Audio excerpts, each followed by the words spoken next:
A mega tower in the heart of the city is in major financial trouble. We're live outside The One, a high-profile Toronto condo project at Yonge and Bloor. It has already faced several setbacks and delays since construction started in 2017, and the project has now been placed into receivership.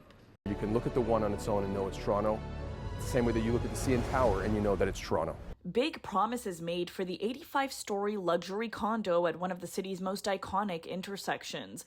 Dubbed The One at 1 Bloor Street West, the building will be the tallest of its kind in the country, rising to 306 meters. The One's going to be the last piece of the cluster that happens at Yonge and Bloor, and that's a responsibility we take very seriously.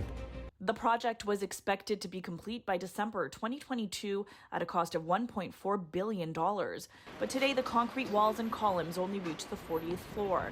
The new completion date is March 2025, and the project is expected to run $600 million over budget.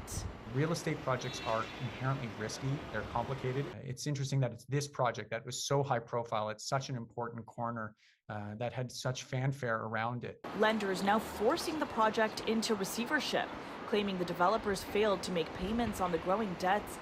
The appointed receiver and manager will have access to $315 million to continue construction. In an FAQ on their website, they write, "The One project has faced various economic headwinds, including impacts from the COVID-19 pandemic, supply chain disruptions, and unanticipated work stoppages," adding the principal purpose of the receivership proceedings is to create a stabilized environment to allow for continued construction. We talk constantly about the big public sector projects that are struggling and causing frustration as they tie up our roads. And so it's interesting to see that in this case, it's a private sector company that itself is having trouble.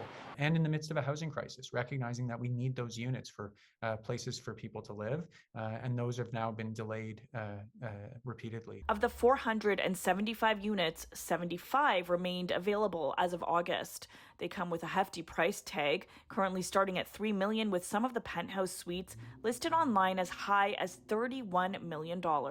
That we need to ensure that we're building a city for everyone, and that we're investing in affordability and affordable housing, and that requires the public, private, and nonprofit sectors to be involved. Apple was reportedly slated to open its flagship store on the main floor of this building, but pulled out because of all of the delays, and no replacement tenant has been secured as of yet. We did reach out to the developers for comment, but didn't hear back before airtime. For City News, I'm Tina Yazdani.